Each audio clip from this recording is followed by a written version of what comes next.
Arkansas State Police now investigating the death of a person inside a Fort Smith police patrol car. 5 News reporter Laura Castleman tells us what happened. State police say Christopher Burns died after being taken into custody for driving a stolen vehicle and causing a disturbance in a local church on 62nd Street. Fort Smith police found him unresponsive when they got to the county detention center. Burns was taken to Baptist Fort Smith, where he later died. Witnesses told police Burns fled into Life Church. Church members were able to restrain him until police arrived. I reached out to the Life Church about the incident, who responded with, "When the team saw someone approaching the church, a couple of our pastors met him outside and quickly realized it was an unusual situation. They immediately notified authorities, who arrived within minutes and handled the response from there. We're committed to being a place where our community can gather safely, and we're continuing to pray for everyone affected by this difficult situation." Fort Smith Police Chief Danny Baker also released a statement saying transparency and accountability are crucial for maintaining the trust of our community. Any loss of life is a tragedy and should be heavily scrutinized, especially when it occurs under our watch. Once the state police investigation is complete, it'll be turned over to the county prosecutor's office. We'll keep you updated on this case on air and online at 5newsonline.com. Laura Castleman, 5 News. All right, Laura, thanks. Continuing coverage of a murder trial now in Washington County. A jury found 29-year-old Jason Lawson guilty for stabbing his roommate to death. Lawson was accused of killing 33-year-old Benjamin Martin. He was also accused of pouring gasoline on Martin, then tampering with evidence. Judge decided to keep the first-degree murder charge after the defense tried to argue Lawson did not show prior intent. Lawson will be sentenced tomorrow. You can read more about this on our website at 5newsonline.com. We're also following up on that bear attack in northern Franklin County off the Pig Trail near the Mulberry Mountain Lodge. State Game and Fish says attacks like this extremely rare, the first reported in the state, in fact, in the last 25 years. Spokesman with the Game and Fish says the bear, which was put down after the attack, weighed about 70 pounds, which they say is small than normal. Samples from its body are being sent to the lab in Little Rock, where it will be tested for rabies. Game and Fish expect necropsy results within the next 72 hours.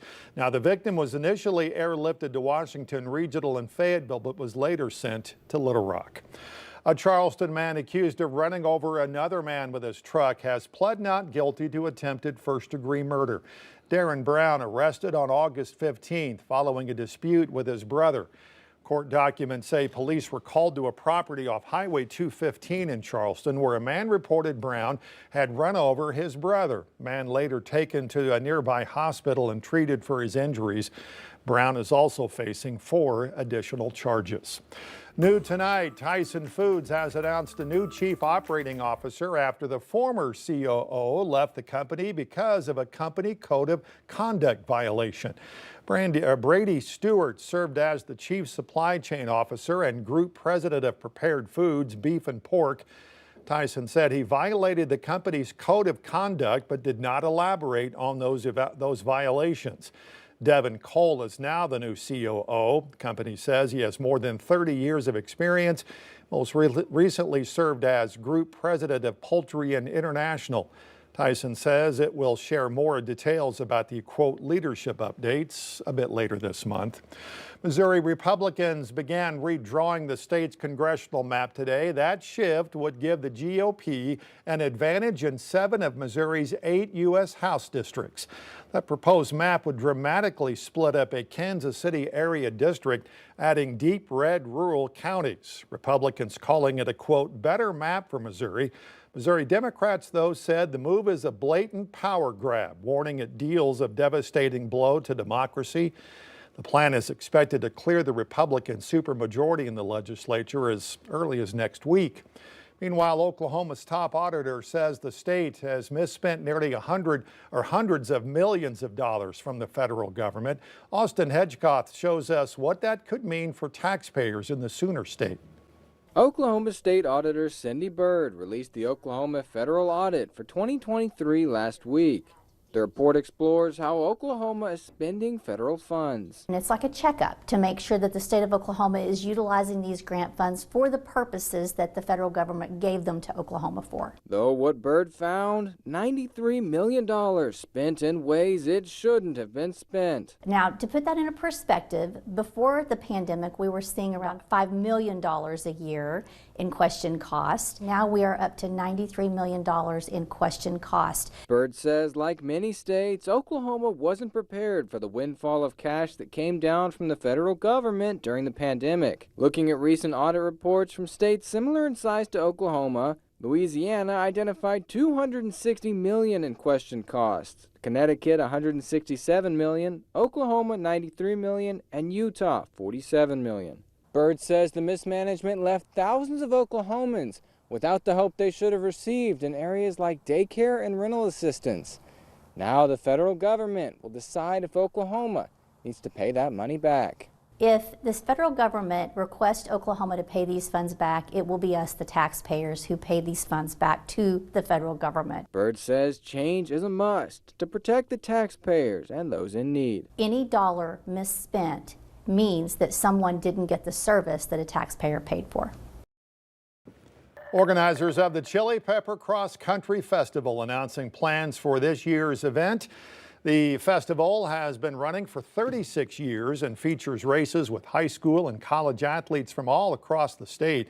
This year's event will happen the weekend of October 3rd and 4th on the U of A's cross-country course, which is seen as one of the top courses in the nation.